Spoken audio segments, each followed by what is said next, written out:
कभी कभी over thinking का मतलब ये नहीं होता कि हमारी लाइफ में प्रॉब्लम्स बहुत ज़्यादा हैं इसलिए हमारे थॉट्स रुकते ही नहीं है, हम दिन भर उनके बारे में ही सोचते रहते हैं।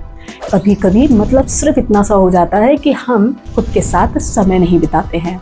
हम भूल चुके हैं अपने साथ टाइम स्पेंड करना, जिसकी वजह से हमें खुद के ही थॉट्स को कंट्रोल करना ही नहीं आता है। ये नॉन स्टॉप बस चलते ही जाते हैं, चलते ही जाते हैं। और ये ओवर थिंकिंग एक दिन इतनी प्रॉब्लमेटिक बढ़ जाती है कि हमें इसकी वजह से डिफरेंट तरीके के मेंटल इश्यूज़ होने लगते हैं। तो अगर ओवर थिंकिंग आपकी भी प्रॉब्लम है तो ये वीडियो खासकर आपके लिए है। पूरा वीडियो एंड तक देखिएगा और डायरी पेन लेके बैठिए, ज़रूरी पॉइंट्स को ज़रूर नोट कर लीजिएगा। Okay, hello everyone, welcome to this channel. आजकल सुबह उठते ही सबसे पहले हम क्या करते हैं? अपना फ़ोन चेक करते हैं, ईमेल्स देखना है, व्हाट्सएप देखना है, या फिर कुछ नहीं तो सोशल मीडिया पे रील्स को ही स्क्रॉल करना है, राइट? और दिन भर क्या होता है? दिन भर अपना काम करेंगे और कंपैरिजंस चलते रहते हैं, जिसकी वजह से हमारे पास इतना सारा डेटा कलेक्ट हो जाता है कि जब हम रात में सोने जाते हैं तो हमें चैन की नींद ही नहीं आती है। वही सारी बातें, वही सारी चीज़ें हमारे दिमाग में चलती रहती हैं।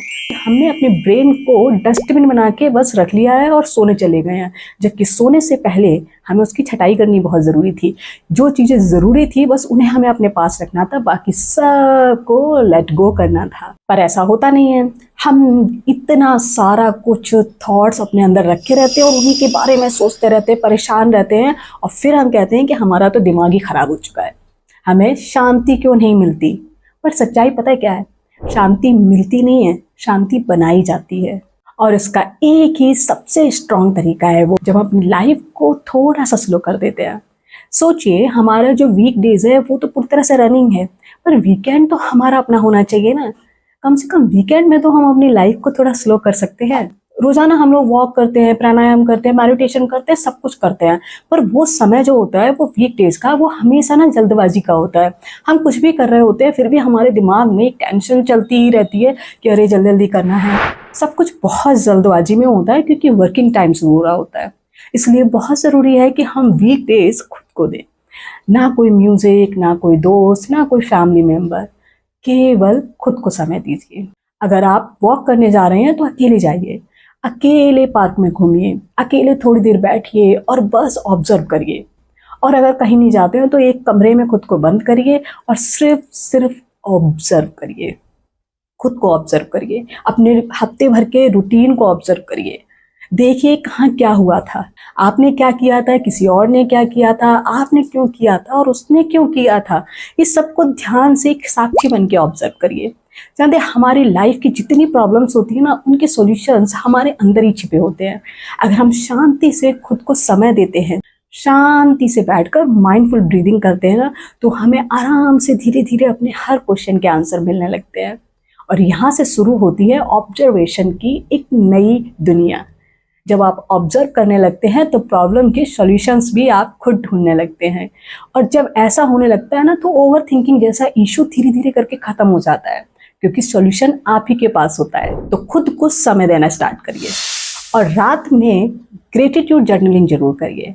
जब आप रात को बैठो तो दिन भर किसी ने आपके साथ क्या किया, क्यों किया, वो सब ध्यान करिए, राइट? किसी ने गलत किया है तो भी ब्लेसिंग्स दीजिए कि हाँ, आज कुछ नया सीख लिया, कुछ पता चल गया। और अगर अच्छा किया है तो ग्रेटिट्यूड जरूर करिए। जब आप जर्नलिंग करना स्टार्ट कर देते हैं ना, तो आपके ब्रेन को सिग्नल मिलने लगता है कि लाइफ एक रेस नहीं, बस जर्नी है। इसमें चाहे जो भी सिचुएशन आएगी, चाहे वो अच्छी हो या बुरी हो, जुड़ी तो हमसे ही होगी, तो सॉल्यूशन भी हमें ही ढूंढना पड़ेगा।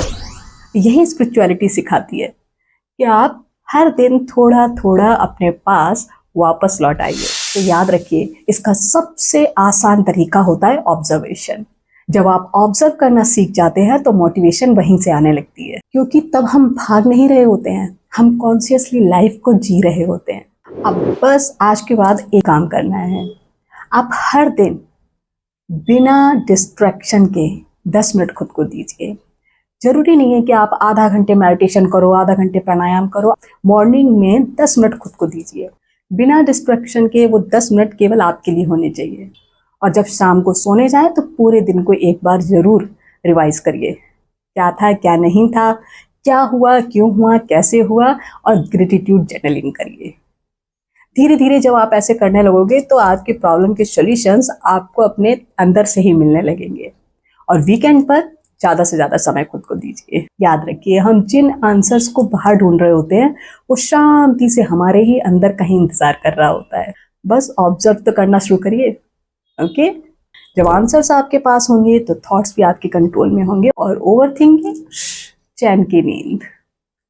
ओके, तो आज के लिए इतना ही। मिलते हैं अगले वीडियो में। Take care, God bless you, see in the next video, bye, नमस्ते।